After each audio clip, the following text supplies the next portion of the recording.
السلام علیکم ورحمۃ اللہ۔ الحمد للہ رب العالمین والصلاة والسلام علی اشرف الانبیاء والمرسلین، اما بعد فاعوذ باللہ من الشیطان الرجیم من ہمزہ ونفخہ ونفثہ۔ بسم اللہ الرحمن الرحیم۔ رب اشرح لی صدری ویسر لی امری واحلل عقدۃ من لسانی یفقہوا قولی۔ اللہم انفعنا بما علمتنا وعلمنا ما ينفعنا وزدنا علما۔ فبشر عباد الذين يستمعون القول فيتبعون أحسنه أولئك الذين هداهم الله وأولئك هم أولو الألباب۔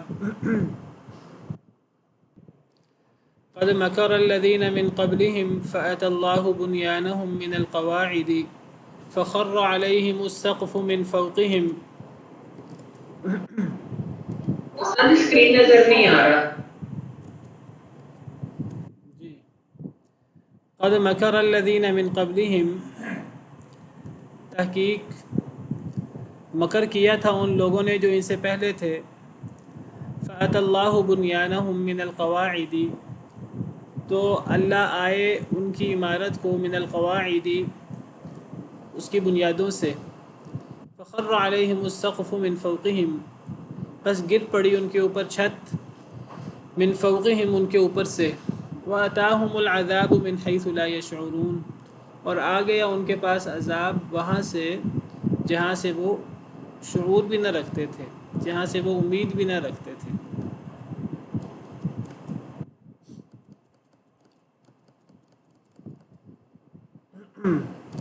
تو اللہ تعالیٰ فرماتے ہیں کہ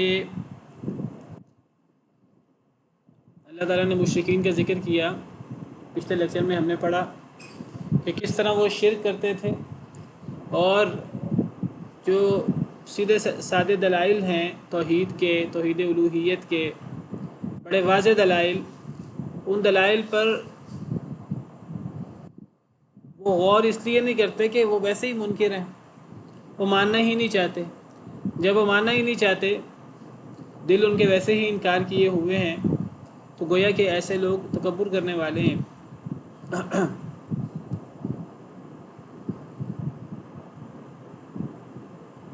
جب ان لوگوں سے کہا جاتا ہے کہ اللہ نے کیا نازل کیا، تو وہ اس کو پہلے لوگوں کی کہانیاں بابر کراتے ہیں۔ تو بہرحال اللہ تعالیٰ ان لوگوں کا ذکر کرتے ہوئے فرما رہے ہیں کہ صرف یہ لوگ، انہوں نے ہی اللہ کی نافرمانی نہیں کی، ان سے پہلے لوگوں نے بھی، ان سے طاقتور لوگوں نے بھی اللہ کی نافرمانی کی تھی، انہوں نے بھی مکر کیا تھا، انہوں نے بھی، ان کے پاس بھی بڑے وسائل تھے، مال و دولت، اقتدار، ظاہری نعمتیں دنیا کی، جتھا ان کے پاس بھی بہت بڑا تھا، تو انہوں نے بھی اللہ کے خلاف، نبی کے خلاف، دین اسلام کے خلاف، انہوں نے بھی بڑی بڑی تدبیریں کرنے کی کوشش کی تھی، اور وہ سمجھتے تھے کہ ہماری تدبیریں بڑی کارگر ہوں گی۔ لیکن پھر کیا ہوا؟ نتیجہ پھر یہ نکلا کہ انہوں نے تو اپنی تدبیریں کی، اب جو انہوں نے تدبیروں کی پوری ایک عمارت کھڑی کی، ایک پوری عمارت بنائی، ایک محاورہ ہے، تو اللہ نے ان کی تدبیروں کا توڑ کیسے کیا کہ وہ جو انہوں نے تدبیروں کی اور مکر و فریب کی پوری عمارت قائم کی تھی، اللہ نے اس عمارت کی بنیادیں ہی ہلا ڈالی، اللہ نے اس تدبیر کو بنیادوں سے اکھاڑ ڈالا۔ اور جب ایک عمارت، اس کی بنیادیں ہی ہل جائیں تو چھت تو دھڑام سے نیچے گرتی ہے۔ تو وہی ان کے مکر و فریب کی اور ان کی تدبیر کی عمارت، اللہ نے اس کی بنیادیں ہلا ڈالی، اور وہ عمارت انہی کی چھت، انہی کے سر پر آ پڑی۔ یعنی جیسے انہوں نے تدبیر کی، بجائے اس کے کہ وہ تدبیر اسلام کے خلاف ہوتی، مسلمانوں کے خلاف ہوتی، وہ اس تدبیر کا وبال یہ خود بنے، وہ تدبیر انہی پر الٹ پڑی، وہ تدبیر کی عمارت اپنی بنیادوں سمیت، چھت سمیت دھڑام سے ان پر گر پڑی۔ وَأَتَاهُمُ الْعَذَابُ مِنْ حَيْثُ لَا يَشْعُرُونَ، اور آیا ان کے پاس عذاب وہاں سے جہاں سے وہ شعور بھی نہ رکھتے تھے۔ تو یعنی وہ تدبیر جو انہوں نے اسلام کے خلاف اپنی طرف سے، اپنی تئیں اللہ رسول کے خلاف تدبیریں کی تھیں کہ جی ہم کامیاب ہوں گے، ہم دین اسلام کو مٹا ڈالیں گے اپنے منہ کی پھونکوں سے، اور ہم دین اسلام کے خلاف ہم کارروائی کریں گے اور اسے ہم مٹا کر دم لیں گے۔ تو وہ جو انہوں نے اپنی طرف سے بڑی بڑی تدبیریں کیں، تو وہ تدبیروں کی ان کی پوری عمارت اللہ نے اس کی بنیادیں ہلا ڈالی۔ اللہ ان کی عمارت کو بنیادوں کے پاس سے آئے، بنیادیں اللہ نے ہلا ڈالی، تو وہ عمارت چھت سمیت تدبیر کی انہی کے اوپر الٹ پڑی۔ یہ ایک محاوراتی انداز ہے، تمثیلی انداز ہے کہ کس طرح ان کی تدبیر انہی کے خلاف ہو گئی، اور ایسے ان کے پاس عذاب آیا، انہیں وہم و گمان میں بھی نہیں تھا کہ ایسے وہ تدبیر انہی کے خلاف ہو جائے گی، ایسے ان کے اوپر عذاب، وہاں سے انہیں عذاب آیا جہاں سے ان کو وہم و گمان میں بھی نہیں تھا، انہیں شعور بھی نہیں تھا۔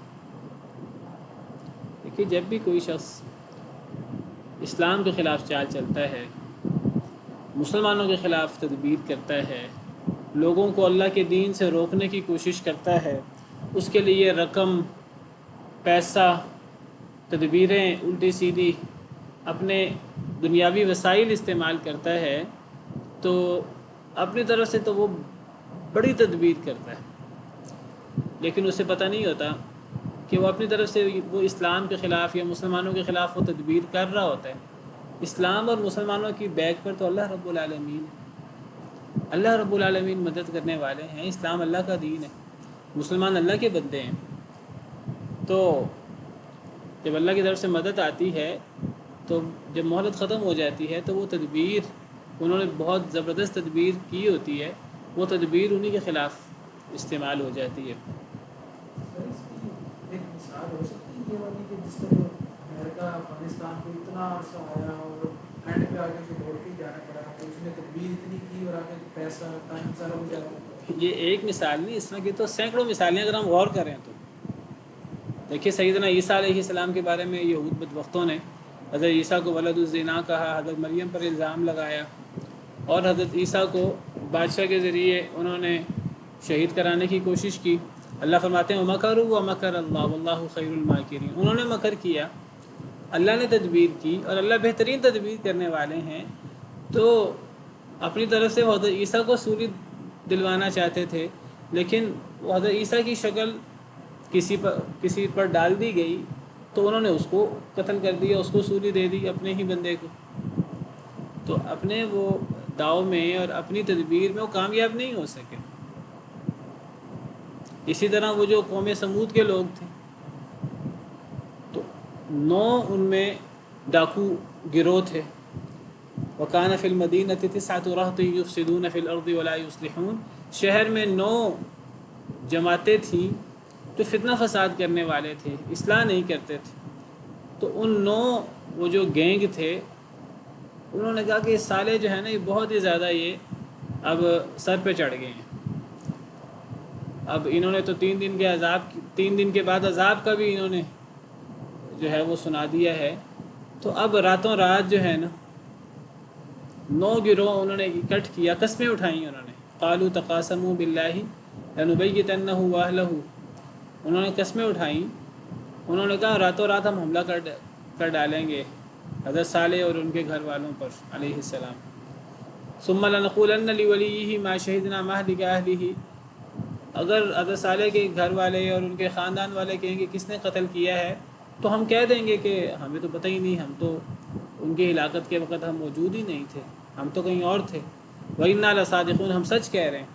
اللہ فرماتے ہیں وَمَكَرُوا مَكْرًا وَمَكَرْنَا مَكْرًا وَهُمْ لَا يَشْعُرُونَ، انہوں نے مکر کیا اور پھر ہم نے بھی تدبیر کی، وَهُمْ لَا يَشْعُرُونَ، اور انہیں پتہ بھی نہیں تھا۔ فَانظُرْ كَيْفَ كَانَ عَاقِبَةُ مَكْرِهِمْ، دیکھو کیسے ہوا ان کے مکر کا انجام، أَنَّا دَمَّرْنَاهُمْ وَقَوْمَهُمْ أَجْمَعِينَ، کہ ہم نے ان 9 کے 9 گروہوں کو اور ان کی پوری قوم کو ملیا میٹ کر کے رکھ دیا۔ تو جب اللہ کا حکم آ جاتا ہے، مہلت ختم ہو جاتی ہے، پھر اللہ کافروں کی تدبیر کو انہی پر الٹ دیتے ہیں، وہ ان کی تدبیر کی بنیاد انہی کے سر پر گر پڑتی ہے۔ سورہ فاطر میں اللہ فرماتے ہیں وَلَا يَحِيقُ الْمَكْرُ السَّيِّئُ إِلَّا بِأَهْلِهِ، اور جو بری تدبیر اور برا مکر و فریب ہے وہ نہیں گھیرتا مگر اپنے اہل کو۔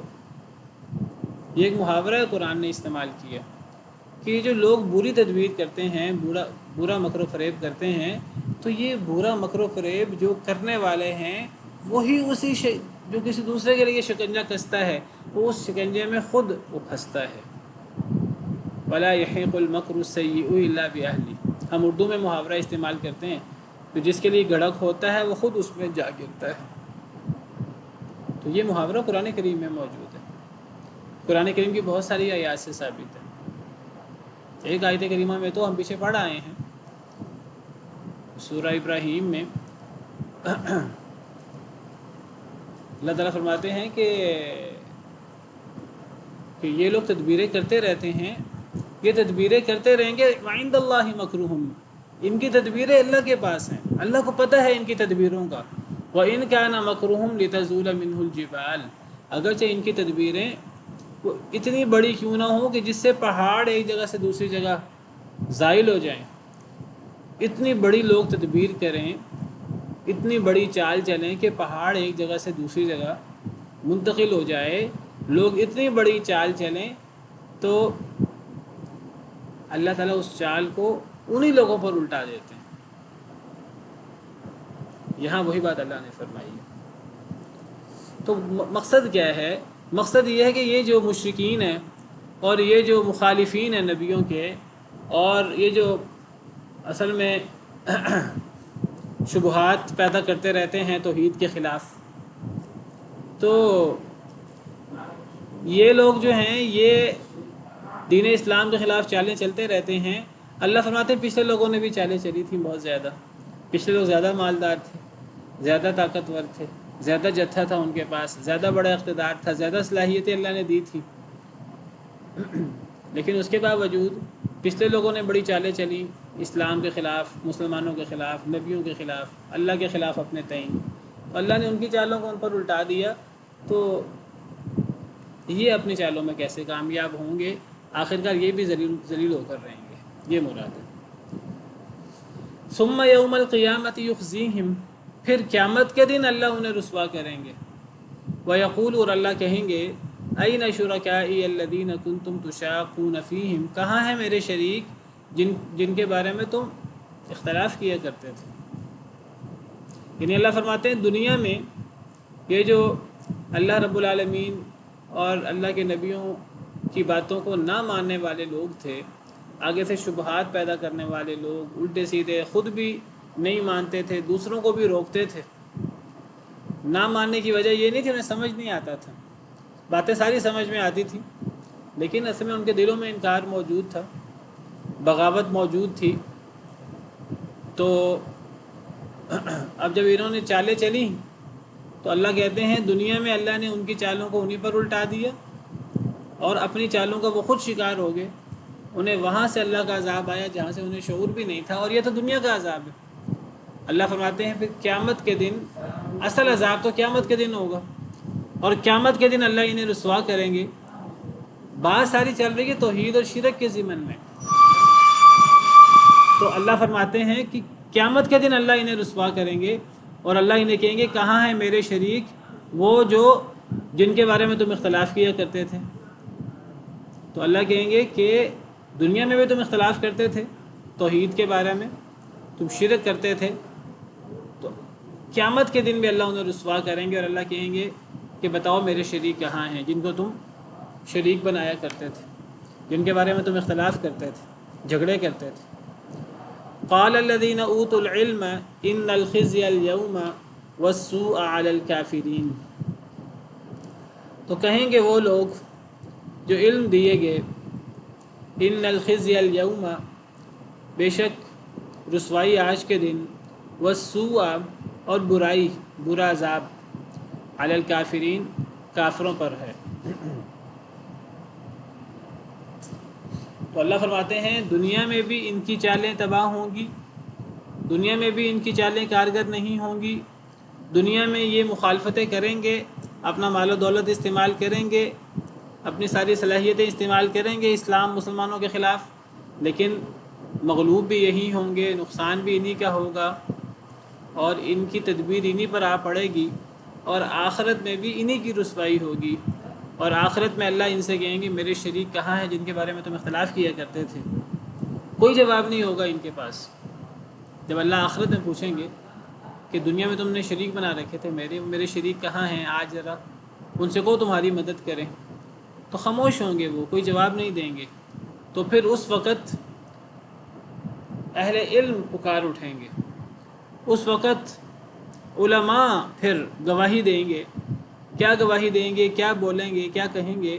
قال الذین اوتوا العلم، کہیں گے وہ لوگ جنہیں علم دیا گیا، ان الخزي اليوم والسوء علی الکافرین، کہ آج کے دن کی رسوائی اور آج کے دن کی برائی یعنی برا عذاب آج کے دن کا علی الکافرین، وہ تو کافروں پر ہی ہوگا۔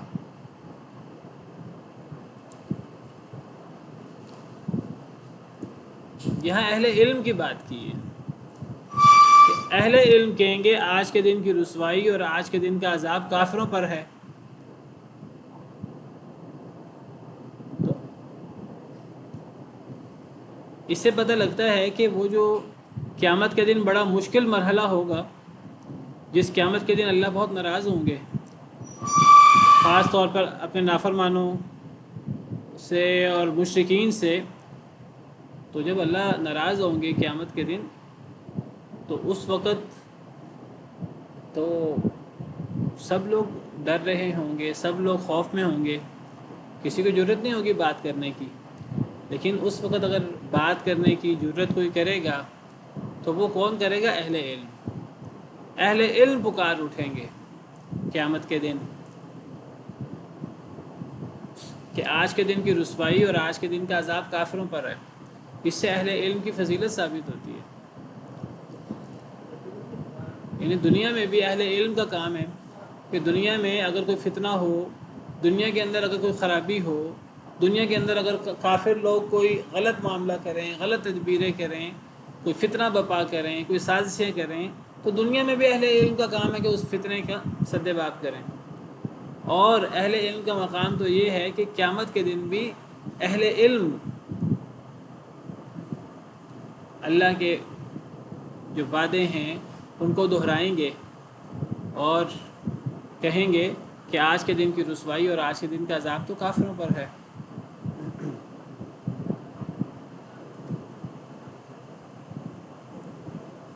اس سے اہل علم کا مقام کو پتہ لگتا ہے۔ آپ دیکھیے اللہ تعالیٰ نے قارون کا ذکر کیا ہے کہ کس طرح قارون کے پاس دنیا میں بہت زیادہ مال و دولت تھا، اور کس طرح وہ شان و شوکت میں وہ نکلا کرتا تھا، اور وہ کہا کرتا تھا کہ سارا مال و دولت میں نے اپنی صلاحیتوں سے، اپنے علم سے کمایا ہے۔ تو اب عام لوگ جو دنیا کے لوگ تھے وہ قارون کو دیکھ کر حسرت کیا کرتے تھے دنیا میں۔ قال الذين يريدون الحياة الدنيا يا ليت لنا مثل ما اوتي قارون انه لذو حظ عظيم۔ وہ لوگ جو دنیا چاہتے تھے تو وہ کہتے تھے جب قارون کو دیکھتے تھے کہ بڑا مال ہے اس کے پاس، بڑی دولت ہے، بڑی شان و شوکت ہے، تو دنیا چاہنے والے کہتے تھے کاش کہ ہمارے پاس بھی قارون کی طرح مال و دولت ہو۔ یا لیت لنا مثل ما اوتی قارون، کاش کہ ہمارے پاس بھی وہ کچھ ہو جو قارون کو دیا گیا۔ انہ لذو حظ عظیم، یہ تو بڑا خوش نصیب ہے۔ تو جب دنیا دار لوگ مال کے فتنے میں مبتلا ہوتے قارون کی وجہ سے، تو اس موقع پر اللہ فرماتے ہیں وقال الذین اوتوا العلم ویلکم ثواب اللہ خیر لمن آمن وعمل صالحا، کہ دنیا میں اہل علم نے پھر کہا کہ تم پہ افسوس ہو، دنیا داروں کو سمجھایا تم پہ افسوس ہو، ثواب اللہ خیر لمن آمن وعمل صالحا، اللہ کا ثواب جو اللہ کے ہاں ہے آخرت میں وہ زیادہ بہتر ہے اس شخص کے لیے جو ایمان لائے اور نیک عمل کرے۔ انہ لا یفلح الظالمون، جو ظالم لوگ ہیں وہ کامیاب نہیں ہوتے۔ ولا یلقاها الا الصابرون، اور یہ جو سعادت ہے یہ صرف صبر کرنے والوں کو حاصل ہوتی ہے۔ تو اہل علم نے دنیا میں بھی اصلاح کی، اہل علم ہی فتنے پیدا ہوتے ہیں دنیا میں، تو جو علماء حق ہیں وہ اصلاح کرتے ہیں۔ پھر اللہ فرماتے ہیں ہم نے قارون کو زمین میں دھنسا دیا۔ تو یہاں اللہ نے اہل علم کا ذکر کیا، قیامت کے دن اہل علم پکار اٹھیں گے، اور یہ بات اللہ نے قرآن کریم میں اور مقامات پر بھی فرمائی ہے۔ ایک جگہ پر اللہ فرماتے ہیں، قیامت کے دن اللہ فرماتے ہیں وَيَوْمَ تَقُومُ السَّاعَةُ يُقْسِمُ الْمُجْرِمُونَ، جس دن قیامت قائم ہوگی تو مجرم قسم اٹھائیں گے، مَا لَبِثُوا غَيْرَ سَاعَةٍ، کہ نہیں وہ ٹھہرے ایک گھڑی سے زیادہ۔ جب قیامت قائم ہوگی تو مجرم قسم اٹھا کر کہیں گے دنیا میں تو ہم ایک گھڑی سے زیادہ نہیں رہے۔ كَذَلِكَ كَانُوا يُؤْفَكُونَ، اسی طرح وہ بہکائے جاتے تھے۔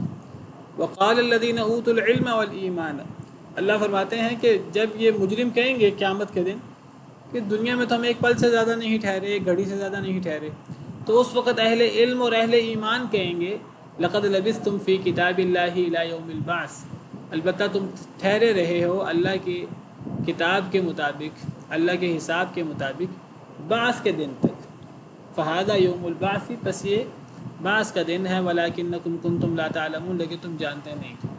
تو اہل علم قیامت کے دن وہ حق کا اعلان کریں گے، جس طرح دنیا میں وہ حق کا اعلان کرتے رہے، دنیا میں وہ لوگوں کو اللہ کے دین کی طرف دعوت دیتے رہے، دنیا میں وہ لوگوں کو اگر لوگ فتنے میں مبتلا ہوئے تو اہل علم جو ہیں وہ لوگوں کی اصلاح کرتے رہے، تو قیامت کے دن اہل علم حق کا اعلان کریں گے، اور یہ اہل علم کی فضیلت ہے۔ اہل علم کا یہ مقام ہے کہ وہ نبیوں کے وارث ہیں، انہیں یہ حق حاصل ہے، اللہ نے انہیں یہ مقام دیا ہے کہ دنیا میں بھی وہ اصلاح کرتے ہیں لوگوں کی، اور آخرت میں بھی وہ اعلان کریں گے حق کو۔ تو اللہ فرماتے ہیں قال الذین اوتوا العلم، تو جب اللہ کہیں گے مشرکین سے کہاں ہیں میرے شریک جن میں تم اختلاف کیا کرتے تھے، تو مجرم تو کچھ نہیں بول سکیں گے، اب وہ جرت نہیں ہوگی بات کرنے کی، تو اہل علم پھر کہیں گے کہ آج کے دن کی رسوائی اور آج کے دن کی برائی یعنی برا عذاب وہ تو کافروں کے لیے ہے، کافروں پر ہے۔ کون کافر؟ الذین تتوفاہم الملائکۃ ظالمی انفسہم، وہ کافر قیامت کے دن کا عذاب اور قیامت کے دن کی رسوائی وہ تو کافروں کے لیے ہے۔ یہ کون کافر ہیں؟ یہ وہ کافر ہیں دنیا میں جب انہیں فرشتے فوت کرتے ہیں، الذین تتوفاہم الملائکۃ، وہ لوگ کہ فوت کرتے ہیں انہیں فرشتے، ظالمی انفسہم، اس حال میں کہ وہ لوگ ظلم کرنے والے ہوتے ہیں اپنے آپ پر، اپنے جانوں پر ظلم کرنے والے ہوتے ہیں۔ فَأَلْقَوُا السَّلَامَ مَا كُنَّا نَعْمَلُ مِنْ سُوءٍ، بس وہ ڈالتے ہیں سلامتی کو، مَا كُنَّا نَعْمَلُ مِنْ سُوءٍ، کہ نہیں تھے ہم عمل کرتے کوئی برا، بَلَا إِنَّ اللَّهَ عَلِيمٌ بِمَا كُنْتُمْ تَعْمَلُونَ، بلکہ بے شک اللہ تعالیٰ جاننے والا ہے ساتھ اس کے جو تم عمل کرتے تھے۔ قیامت کے دن کی رسوائی اور قیامت کے دن کا عذاب کافروں کے لیے ہے۔ یہ کون کافر ہیں؟ یہ وہ کافر ہیں کہ ان کی دنیا جو ہے اللہ کی نافرمانی میں گزری، اب ان کے لیے قیامت کے دن کا عذاب ہے۔ صرف قیامت کے دن کا عذاب نہیں ہے، ان کی موت کیسے ہوئی؟ اللہ فرماتے ہیں کہ یہ ظالم لوگ وہ ہیں کہ جب ان کی دنیا میں برے اعمال کر کر کے موت آتی ہے، جب فرشتے انہیں فوت کرتے ہیں اس حال میں کہ یہ اپنے آپ پہ ظلم کرنے والے ہوتے ہیں، تو اب فرشتے کیا کرتے ہیں یہاں ذکر نہیں ہے۔ فرشتے جب ان کی روح قبض کرتے ہیں، قرآن کریم کی دیگر آیات سے پتہ لگتا ہے، تو فرشتے پھر ان کی خوب پٹائی کرتے ہیں، یہاں ذکر نہیں ہے۔ یہاں صرف یہ ذکر ہے کہ وہ لوگ جنہیں فرشتے فوت کرتے ہیں اس حال میں کہ وہ لوگ اپنے آپ پہ ظلم کرنے والے ہیں، یہاں ذکر نہیں ہے۔ دوسری آیات میں ذکر ہے کہ فرشتے پٹائی کر کر کے ان کی پیٹھوں پر، ان کے چہروں پر، ان کی پیشانیوں پر مار مار کر ان کی روح قبض کرتے ہیں۔ تو جب یہ ظالم لوگ، یہ مشرک لوگ، جب ان کی موت آتی ہے اور ان کے ساتھ یہ بدترین معاملہ ہوتا ہے موت کے وقت، تو یہ کیا کرتے ہیں؟ فَأَلْقَوُا السَّلَامَ، یہ سلامتی ڈالتے ہیں۔ سلامتی ڈالتے کہ کیا مطلب؟ کہ امان مانگتے ہیں فرشتوں سے کہ ہمیں کچھ نہ کہو، ہمیں معاف کر دو، ہمیں چھوڑ دو، ہمیں کچھ نہ کہو۔ ان کو پتہ ہے فرشتے کیوں مار رہے ہیں، فرشتے کیوں ذلیل کر رہے ہیں، پتہ ہے اس لیے کہ ہم دنیا کے اندر خرابی کرتے رہے۔ تو وہ سلامتی ڈالتے ہیں فرشتوں پر، وہ کہتے ہیں کہ ہم نے کبھی گناہ نہیں کیا، ہمیں کیوں مار رہے ہو؟ ہماری پٹائی کیوں کر رہے ہو؟ ہم نے تو کبھی برا عمل کیا ہی نہیں. جھوٹ بولتے ہیں مرتے وقت. یعنی جب یہ اپنی دنیا کی زندگی گناہوں میں گزارتے ہیں، اللہ کے نافرمانی، کفر و شرک میں، تو موت کے ساتھ ہی ان کے اوپر عذاب شروع ہو جاتا ہے. فرشتے انہیں فوت کرتے ہیں اس حال میں کہ یہ اپنے آپ پہ ظلم کرنے والے ہوں. تو اب یہ سلامتی ڈالتے ہیں فرشتوں پر. یہاں ذکر نہیں ہے فرشتے مارتے ہیں، دوسری آیات میں ذکر ہے وَلَوْ تَرَىٰ إِذْ يَتَوَفَّى الَّذِينَ كَفَرُوا الْمَلَائِكَةُ يَضْرِبُونَ وُجُوهَهُمْ وَأَدْبَارَهُمْ.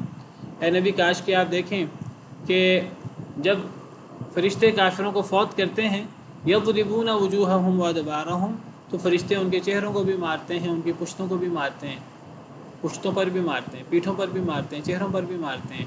وذوقوا عذاب الحریق، اور ساتھ دھمکیاں بھی سناتے ہیں کہ اب تم جلنے کا عذاب چکھو، اب تمہیں ہمیشہ ہمیشہ کے لیے جلنے کا عذاب چکھنا ہے. ایک تو پٹائی کرتے کرتے روح قبض کرتے ہیں، اور ساتھ ہی ان کو پھر وعید سناتے ہیں کہ اب تمہارے لیے ہمیشہ کے لیے جلنے کا عذاب ہے. قبر میں بھی تمہیں یہ عذاب سہنا پڑے گا، اور پھر آخرت میں بھی ہمیشہ ہمیشہ کے لیے تمہیں یہ عذاب سہنا پڑے گا.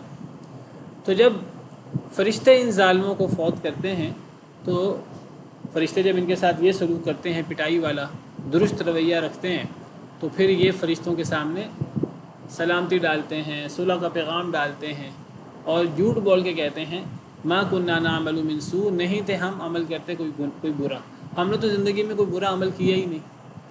فرشتے کیا جواب دیتے ہیں؟ بلا، بلکہ ایسی بات نہیں، تم جھوٹ بول رہے ہو، بلکہ ان اللہ علیم بما کنتم تعملون، بے شک اللہ تعالیٰ جاننے والا ہے ساتھ اس کے جو تم عمل کرتے تھے. اللہ کو تمہارے ہر عمل کی خبر ہے.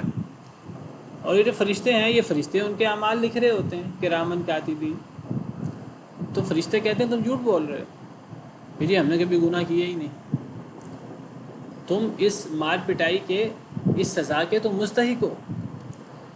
فَادْخُلُوا أَبْوَابَ جَهَنَّمَ خَالِدِينَ فِيهَا، پس داخل ہو جاؤ جہنم کے دروازوں میں، خالدین فیہا، ہمیشہ ہمیشہ رہنے کے لیے اس میں.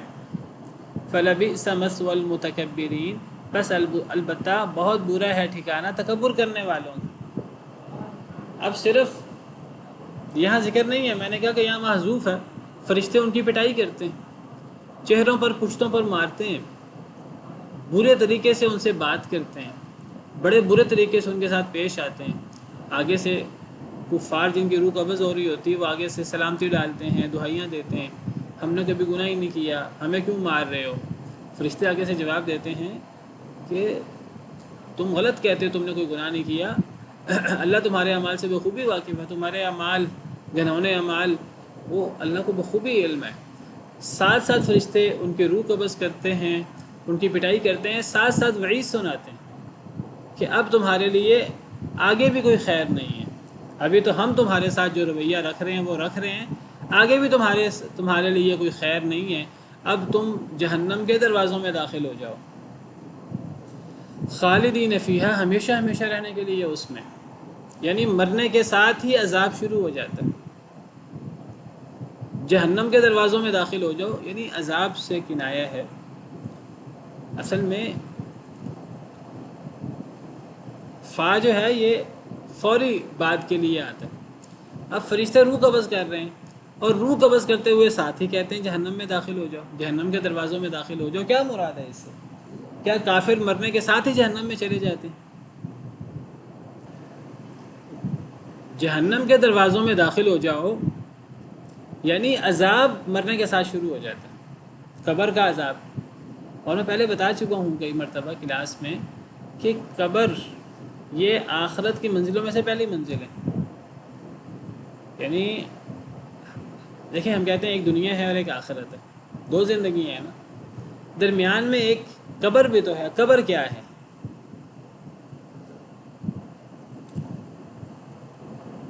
برزخی معاملہ ہے. ایک دنیا کی زندگی ہے اور ایک آخرت کی زندگی ہے. درمیان میں قبر کیا ہے؟ یہ موت ہے، یہ دوسری موت ہے. دو موتیں، دو زندگی ہیں.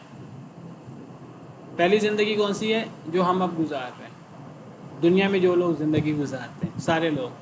اور دوسری زندگی کون سی ہے؟ آخرت کی. موتیں کتنی ہیں؟ وہ بھی دو ہیں.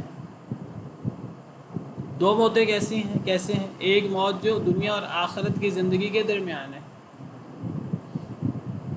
جو قبر کا معاملہ ہے، وہ کہنے کو موت ہے اس اعتبار سے کہ روح الگ ہو جاتی ہے،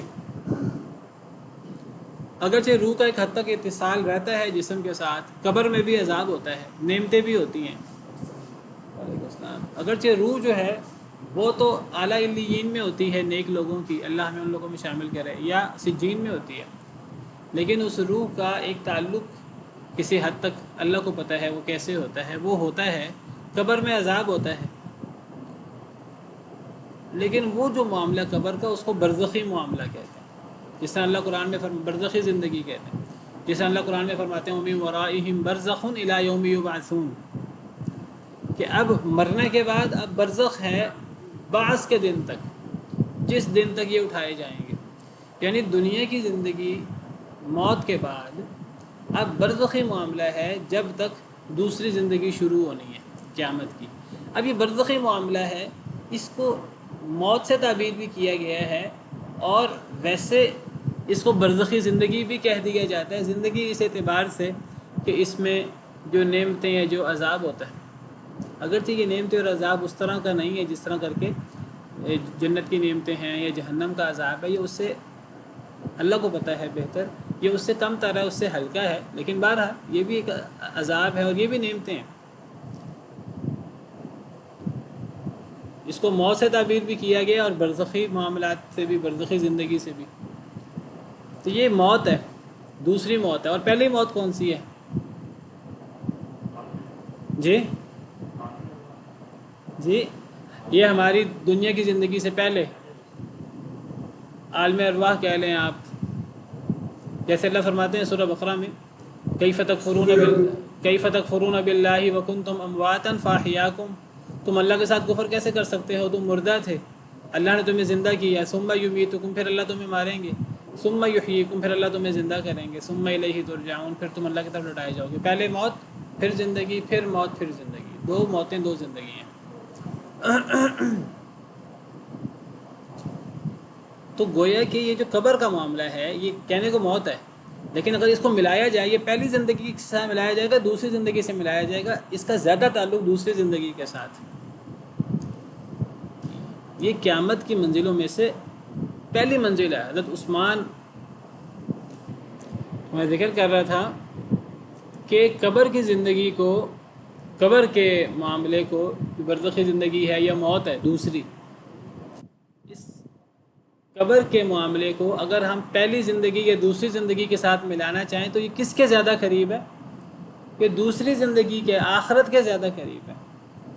سیدنا عثمان بن عفان رضی اللہ تعالی عنہ کے بارے میں آتا ہے کہ جب وہ قبر کا ذکر کرتے یا قبر سے گزرتے جنازے وغیرہ سے تو بہت رویا کرتے۔ لوگ پوچھتے ہیں ان سے کہ آپ کے سامنے جنت جہنم کا، آخرت کا تذکرہ ہوتا ہے تو آپ کی وہ کیفیت نہیں ہوتی جو قبر اور قبر کے حالات جب آپ کے سامنے پیش کیے جاتے ہیں تو آپ کی کیفیت زیادہ غیر ہوتی ہے، تو قبر سے آپ زیادہ متاثر ہوتے ہیں۔ تو وہ کہا کرتے تھے کہ قبر جو ہے یہ آخرت کی منزلوں میں سے پہلی منزل ہے، اصل میں قبر سے بلکہ یعنی قبر سے فیصلہ ہو جاتا ہے کہ یہ انسان اچھا ہے کہ برا ہے، اور اس کے معاملات اچھے ہیں کہ برے ہیں۔ تو گویا کہ اصل میں مرنے کے بعد ہی یا نعمتیں شروع ہو جاتی ہیں یا عذاب شروع ہو جاتا ہے۔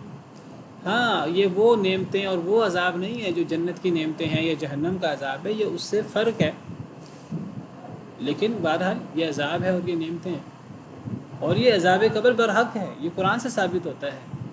کئی لوگ کہتے ہیں جی قبر کے عذاب کا قرآن میں ذکر نہیں ہے۔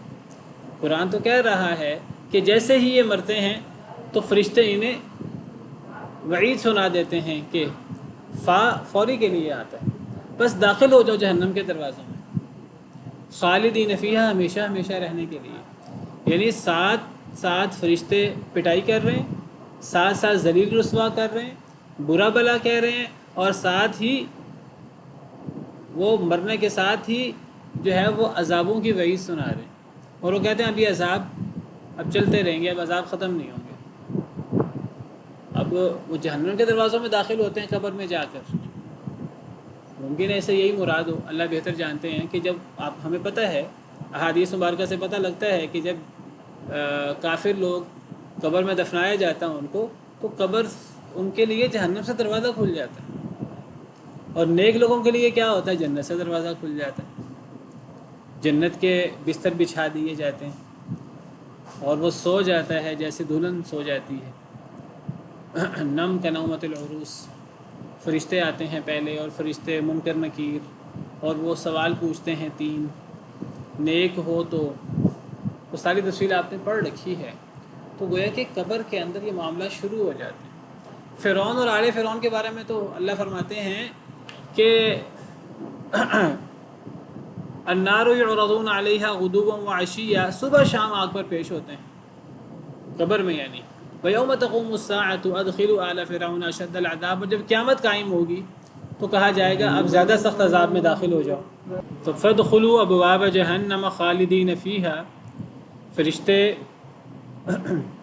انہیں ذلیل و رسوا کرتے ہیں، ڈانٹتے ڈپٹتے ہیں، پٹائی کرتے ہیں موت کے وقت، اور ساتھ ہی وعید سناتے ہیں کہ اب جہنم کے دروازوں میں داخل ہو جاؤ، یعنی اب قبر میں جہنم اور جہنم کا عذاب، جہنم کی طرف سے دروازے کھول دیے جاتے ہیں اور عذاب شروع ہو جاتا ہے۔ امام ابن کثیر وغیرہ مفسرین نے لکھا ہے کہ جسم چلے جاتے ہیں قبر میں اور روحیں جہنم میں چلی جاتی ہیں، سجین میں،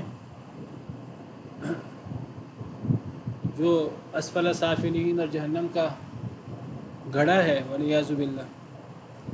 تو ساتھ ہی انہیں وہی سنا دی جاتی ہے کہ اب جہنم کے دروازوں میں داخل ہو جاؤ۔ تو میں اسے ذکر کر رہا تھا کہ قبر کا عذاب برحق ہے، اور وہ مرنے کے ساتھ ہی شروع ہو جاتا ہے۔ اسی طرح قبر کی نعمتیں بھی برحق ہیں، اور اس کا ذکر احادیث مبارکہ میں تو تفصیل سے موجود ہے ہی ہے۔ قرآن کریم میں بھی کئی آیات صراحت سے بتاتی ہیں قبر کے عذاب کے بارے میں۔ تو فرشتے کہتے ہیں فَادْخُلُوا أَبْوَابَ جَهَنَّمَ، داخل ہو جو جہنم کے دروازوں میں، خالدین فیہا، ہمیشہ ہمیشہ رہنے کے لیے اس میں، فَلَبِئْسَ مَثْوَى الْمُتَكَبِّرِينَ، پس البتہ برا ٹھکانہ ہے تکبر کرنے والوں کا، یعنی جہنم بہت برا ٹھکانہ ہے تکبر کرنے والوں کا۔ کیا مطلب؟ یعنی پتہ لگا کہ یہ تکبر کرنے والے لوگ ہیں، اور تکبر کرنے والوں کے ساتھ یہ ہوگا، یعنی مرتے وقت فرشتے انہیں ذلیل و رسوا کریں گے، ڈانٹ ڈپٹ کریں گے، پٹائی کریں گے، قبر کا عذاب ہوگا، اور پھر جہنم کا عذاب ہوگا قیامت کے دن۔ تو یہ کس کا انجام ہے؟ بہت برا انجام ہے تکبر کرنے والوں کا، یہ تکبر کرنے والوں کا انجام ہے۔ اور تکبر کرنے والوں سے کیا مراد ہے؟ جیسے پیچھے ہم نے پڑھا پچھلے لیکچر میں، جو اللہ رسول کے احکامات کا انکار کرنے والے ہیں وہ در حقیقت تکبر کرنے والے ہیں۔ جیسے ہم نے پیچھے پڑھا فَالَّذِينَ لَا يُؤْمِنُونَ بِالْآخِرَةِ قُلُوبُهُمْ مُنْكِرَةٌ وَهُمْ مُسْتَكْبِرُونَ، جو لوگ آخرت پر ایمان نہیں رکھتے ان کے دل انکار کرنے والے ہیں، وہ تکبر کرنے والے ہیں۔ تو تکبر اصل میں کیا ہے؟ میں نے ذکر کیا، ہم سمجھتے ہیں تکبر سے مراد لوگوں کو حقیر سمجھنا، یہ تکبر کا دوسرا مرحلہ ہے۔ بڑا تکبر ہے حق کا انکار کرنا، اپنے آپ کو حق سے بالا تر سمجھنا کہ اللہ رسول کے احکامات میرے لیے نہیں ہیں، وہ غریب لوگوں کے لیے ہوتے ہیں، وہ ہمارے لیے صاحب اقتدار مالدار لوگوں کے لیے نہیں ہے۔ مالدار لوگوں کے لیے تو عیش و عشرت لکھی ہے، اللہ معاف کرے۔ اللہ رسول کے احکامات سب کے لیے، کوئی مالدار ہے، کوئی غریب ہے، کوئی صاحب اقتدار ہے، کوئی عام ہے، تو اللہ رسول کے احکامات سب کے لیے ہیں۔ جو اللہ رسول کے احکامات کو نہ مانے تو وہ اصل میں متکبر ہے، وہ اصل میں جنت میں جانے کا منکر ہے۔ نبی صلی اللہ علیہ وسلم نے فرمایا کل امتی یدخلون الجنت الا من ابا، میرا ہر امتی جنت میں داخل ہوگا سوائے اس کے جس نے انکار کیا۔ صحابہ کرام نے عرض کیا ومن یابا یا رسول اللہ، اللہ کے رسول صلی اللہ علیہ وسلم جنت میں جانے سے انکار کون کر سکتا ہے؟ تو نبی صلی اللہ علیہ وسلم نے فرمایا من اطاعنی دخل الجنہ ومن عصانی فقد ابا، جو میری اطاعت کرتا ہے وہ جنت میں داخل ہو جائے گا، اور جو میری نافرمانی کرتا ہے اس نے جنت میں جانے سے انکار کیا۔ یہی تکبر ہے، اور اسی تکبر کا انجام یہ ایسی بدترین موت ہے، اور ایسی برزخی زندگی ہے، اور ایسا قیامت کا عذاب ہے والعیاذ باللہ۔ یہ تو برے لوگوں کا، تکبر کرنے والوں کا، انکار کرنے والوں کا ذکر ہو رہا ہے، ان کی چالیں بھی ناکام ہیں، اور ان کے بعض اعمال اللہ نے ذکر کیے ہیں، شرک اور دیگر چیزیں۔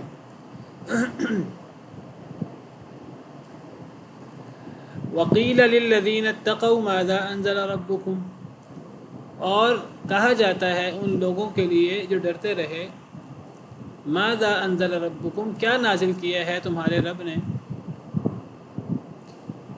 برے لوگوں کا تذکرہ ہوا، اچھے لوگوں کا تذکرہ ہو رہا ہے کہ پیچھے ہم نے پڑھا کہ جب برے لوگوں سے کہا جاتا ہے تمہارے رب نے کیا نازل کیا، تو برے لوگ کیا جواب دیتے ہیں؟ اساطیر الاولین، وہ کہتے ہیں پہلے لوگوں کی کہانیاں نازل کی، پیچھے ہم نے پڑھا ہے وَإِذَا قِيلَ لَهُمْ مَاذَا أَنزَلَ رَبُّكُمْ، آیت نمبر 24 میں ہم پڑھا آئے ہیں کہ جب ان سے کہا جاتا ہے، یہ تکبر کرنے والوں برے لوگوں کی بات ہو رہی ہے، جب ان سے کہا جاتا ہے تمہارے رب نے کیا نازل کیا، تو وہ کہتے ہیں کہ پہلے لوگوں کی کہانیاں یعنی وہ قرآن کا، اللہ کی وحی کا مذاق اڑاتے ہیں کہ اس میں تو قصے کہانی ہے، حالانکہ پہلے لوگوں کی کہانیاں نہیں ہیں، کوئی قصے نہیں ہیں، یہ تو بہت بڑی عبرت ہے۔ تو ایک یہ رویہ ہے شرک کا، اللہ کی وحی اور قرآن کا انکار کرنے کا اور چالیں چلنے کا اللہ رسول اور مسلمانوں اور دین اسلام کے خلاف، اور ان کا انجام وہ ذکر ہوا، یہ تکبر کرنے والے لوگ ہیں۔ اب دوسرے گروہ کا ذکر ہو رہا ہے، اور جب کہا جاتا ہے ان لوگوں سے جو ڈرتے رہے، ماذا انزل ربکم، کیا نازل کیا ہے تمہارے رب نے، وحی کے بارے میں جب سوال ہوتا ہے ڈرنے والوں سے کہ جو اللہ نے نازل کیا، اللہ نے کیا نازل کیا ہے، کیا تم اس کو اللہ کی وحی مانتے ہو، یا تم بھی مذاق اڑاتے ہو اس کا، کیا تم بھی اسے پہلے لوگوں کی کہانیاں کہتے ہو، تمہارے نزدیک اللہ نے جو نازل کیا وہ کیا ہے، قالو، وہ کہتے ہیں خیرہ، بہترین چیز اللہ نے نازل کی ہے، اچھی چیز اللہ نے نازل کی ہے، وحی سے بڑھ کر خیر کیا ہو سکتی ہے، وحی سے بڑھ کر اللہ کا احسان کیا ہو سکتا ہے، اللہ کا سب سے بڑا احسان اللہ کی وحی ہے۔ اللہ جب ہمیں بتاتے ہیں کہ دنیا میں زندگی گزارنے کا طریقہ کار کیا ہے، وہ کیا اعمال، افعال، اقوال ہیں کہ انہیں سر انجام دیا جائے گا، تو دنیا بھی بہتر ہوگی اور آخرت بھی بہتر ہوگی۔ ورنہ اگر اللہ تعالیٰ وہی نازل نہ کریں، اللہ ہمیں بتائیں نا حق کیا ہے باطل کیا ہے، تو ہم ٹامک ڈوئیاں مارتے رہیں، ہم بھٹکتے پھریں۔ نبی کریم صلی اللہ علیہ وسلم حق کی تلاش میں تھے، جب تک وہی نہیں اتری تو پریشان تھے، وَوَجَدَكَ ضَالًّا فَهَدَى، اللہ نے آپ کو رستے کا متلاشی پایا تو اللہ نے آپ کو ہدایت دی۔ تو یہ جو اللہ کی طرف سے ہدایت ہے، یہ اللہ کا سب سے بڑا احسان ہے، اس سے بڑی اور کوئی اللہ کی نعمت نہیں ہو سکتی، قرآن سے بڑھ کر، اللہ کی وحی سے بڑھ کر، جو ہماری دنیا اور آخرت کی اصلاح کرتی ہے۔ تو جب متقی لوگوں سے سوال ہوتا ہے اللہ نے کیا نازل کیا، وہ کہتے ہیں خیر نازل کی ہے اللہ نے، اچھی چیز نازل کی ہے، بہترین چیز اللہ نے نازل کی ہے، اس کے اندر کوئی مذاق نہیں اڑاتے اس کا، وہ اللہ رسول کے احکامات کو اہمیت دیتے ہیں اور ان کے مطابق اپنی زندگیاں استوار کرتے ہیں۔ تو اللہ جواب دیتے ہیں للذین احسنوا فی ہذہ الدنیا حسنہ، ان لوگوں کے لیے جنہوں نے نیکی کی اس دنیا میں، حسنہ، نیکی ہے، اچھا بدلہ ہے۔ جو لوگ دنیا میں اس قسم کی زندگی گزارتے رہے، اللہ رسول پر ایمان لاتے رہے، وحی پر ایمان لاتے رہے، وحی کو اللہ کا احسان سمجھتے رہے، وحی کے مطابق عمل کرتے رہے، تو اب ایسے نیکی کرنے والوں کے لیے جو دنیا میں اس قسم کی نیکیاں کرتے رہے، ان کے لیے اچھا انجام ہے آخرت میں، جیسے کو تیسا، جیسی کرنی ویسی بھرنی۔ پیچھے تکبر کا ہم نے پڑھا کہ جب وہ تکبر کرتے ہیں، انکار کرتے ہیں، مذاق اڑاتے ہیں وحی کا، تو فرشتے پھر ان کا مذاق بناتے ہیں، مرتے وقت فرشتے پٹائیاں کرتے ہیں، اور فرشتے ذلیل و رسوا کرتے ہیں، اور فرشتے پھر عذاب کی وعیدیں سناتے ہیں، جیسے عمل ویسے اس کے ساتھ معاملہ۔ لیکن اب یہاں جب نیک لوگ ہیں، اللہ سے ڈرنے والے ہیں، اللہ رسول پر ایمان لانے والے ہیں، اللہ رسول کے احکامات کو اللہ کا سب سے بڑا احسان سمجھنے والے ہیں، ایسی نیکی کرنے والوں کے لیے اللہ نے آخرت میں اچھا انجام رکھا ہے۔ وَلَدَارُ الْآخِرَةِ خَيْرٌ، اور البتہ آخرت کا گھر بہت بہتر ہے۔ وَلَنِعْمَ دَارُ الْمُتَّقِينَ، اور البتہ بہت اچھا ہے گھر متقی لوگوں کا۔ ایک متقی ہے اور ایک متکبر ہے۔ متکبر لوگ انکار کرنے والے، ان کا انجام پیچھے ذکر ہوا، اور یہ متقی اللہ سے ڈرنے والے تو ان کا انجام بہت اچھا ہے، ان کے لیے آخرت کا گھر بہت بہتر ہے۔ جنات عدن یدخلونہا، آخرت کا گھر بہت بہتر ہے، پیچھے ہم نے پڑھا۔ متقین کا گھر بہت اچھا ہے، پیچھے ہم نے پڑھا وہ کیا ہے، آخرت کا اچھا گھر کیا ہے، متقین کا اچھا گھر، اچھا انجام کیا ہے۔ جنات عدن، وہ ہمیشگی کے باغات ہیں، یدخلونہا، جن میں وہ داخل ہوں گے، تجری من تحتها الانہار، بہتی ہیں ان کے نیچے سے نہریں، گھنے درخت ہیں اور نیچے سے نہریں جاری ہیں، بڑا خوشنما، بڑا ہی بہترین اور خوبصورت ترین منظر۔ لہم فیہا ما یشاؤون، صرف خوشنما منظر نہیں ہے، صرف دیکھنے کی اچھی چیزیں نہیں ہیں۔ لہم فیہا ما یشاؤون، ان کے لیے اس میں جو وہ چاہیں گے، جو وہ خواہش کریں گے کھانے پینے کو، عیش کرنے کو، وہ ملے گا۔ صرف اچھے مناظر نہیں ہیں، اچھی چیزیں ہیں کھانے پینے کی، استعمال کرنے کی، جو لوگ چاہیں گے وہ انہیں ملے گا۔ کذالک یجزی اللہ المتقین، اسی طرح اللہ بدلہ دیتے ہیں ڈرنے والوں کو۔ تو دو رویے ہوئے، ایک اللہ سے ڈر کر زندگی گزارنا، اور ایک تکبر کر کے زندگی اللہ کا انکار کر کے زندگی گزارنا، اللہ کے احکامات۔ یہ کون ہے متقی لوگ؟ الذین تتوفاہم الملائکۃ طیبین، یہ وہ لوگ، ان کی موت کیسی ہوتی ہے اور ان کی زندگی کیسے ہوتی ہے، یہ تو انجام ہوا نا۔ ان سے پوچھا جائے کہ اللہ کی وحی کیا ہے، اللہ نے کیا نازل کیا، کہتے ہیں اللہ کا احسان ہے بہت بڑا۔ تو ان لوگوں کے لیے اللہ نے آخرت کا انجام بتایا کہ جو نیکی کرنے والے ہیں آخرت میں اچھا انجام ہے، آخرت کا گھر بہتر ہے، متقین کا گھر بہت اچھا ہے، اور وہ باغات ہیں جن کے نیچے سے نہریں بہتی ہیں، جو وہ چاہیں گے وہ ملے گا۔ متقی لوگوں کا یہی انجام ہے۔ یہ آخرت کی بات ہوئی ہے۔ دنیا میں یہ لوگ کیسے تھے، ان کی موت کیسی تھی، جیسے پیچھے ہم نے تکبر کرنے والوں کی دنیا کی زندگی پڑھی کہ وہ ظالم تھے اپنے آپ پر، ظلم کرنے والے تھے اپنے آپ پر، اور ان کی ہم نے موت پڑھی۔ یہاں ذکر نہیں ہے، وہ دوسری آیات سے میں ذکر ہے کہ ان کی پٹائی ہوتی ہے اور وہ سلامتی پیش کرتے ہیں فرشتوں کو کہ ہمیں چھوڑ دو۔ یہ متقی لوگ، ان کی موت کیسی ہے اور ان کی دنیا کیسی ہے۔ الذین تتوفاہم الملائکۃ طیبین، وہ لوگ کہ جب فوت کرتے ہیں انہیں فرشتے اس حال میں کہ وہ پاکیزہ ہوتے ہیں، پاک ہوتے ہیں، یعنی ان کی دنیا کی زندگی پاکی کے ساتھ گزرتی ہے، یہ پاک ہوتے ہیں جسمانی طور پر بھی، روحانی طور پر بھی، وضو کرتے ہیں، نماز پڑھتے ہیں، غسل کرتے ہیں، پاک صاف رہتے ہیں، ظاہری بھی اور باطنی بھی، شرک سے، کفر سے، ان نجاستوں سے پاک ہوتے ہیں، پاکیزہ زندگی گزارتے ہیں۔ تو جب انہیں فرشتے فوت کرتے ہیں اس حال میں کہ یہ پاک ہوتے ہیں، تو فرشتے کہتے ہیں سلام علیکم، سلامتی ہو تم پر، ادخلوا الجنۃ بما کنتم تعملون، داخل ہو جاؤ جنت میں بسبب اس کے جو تم عمل کرتے تھے۔ اب فرشتے انہیں سلام پیش کرتے ہیں، خوبصورت فرشتے ان کی روح قبض کرنے آتے ہیں۔ کہ برے لوگ ہیں تو بدترین شکل والی فرشتے ان کی روح قبض کرنے آتے ہیں، خوفناک شکل والے، اور ہم نے پیچھے پڑھا وہ مارتے بھی ہیں، ڈانٹتے بھی ہیں۔ یہاں خوبصورت فرشتے روح قبض کرنے کے لیے آتے ہیں، سلام پیش کرتے ہیں، عزت و احترام سے پیش آتے ہیں، آرام سے روح قبض کرتے ہیں، اور جنت کی بشارت سناتے ہیں، اور کہتے ہیں جنت تمہیں ملے گی تمہارے اعمال کی وجہ سے۔ اب یہاں ایک سوال پیدا ہوتا ہے، قرآن کریم کی کئی آیات سے پتہ لگتا ہے جنت ملے گی اللہ کی رحمت سے، اور یہاں ہے کہ جنت ملے گی تو اعمال کی وجہ سے۔ تو کیا ان میں آپس میں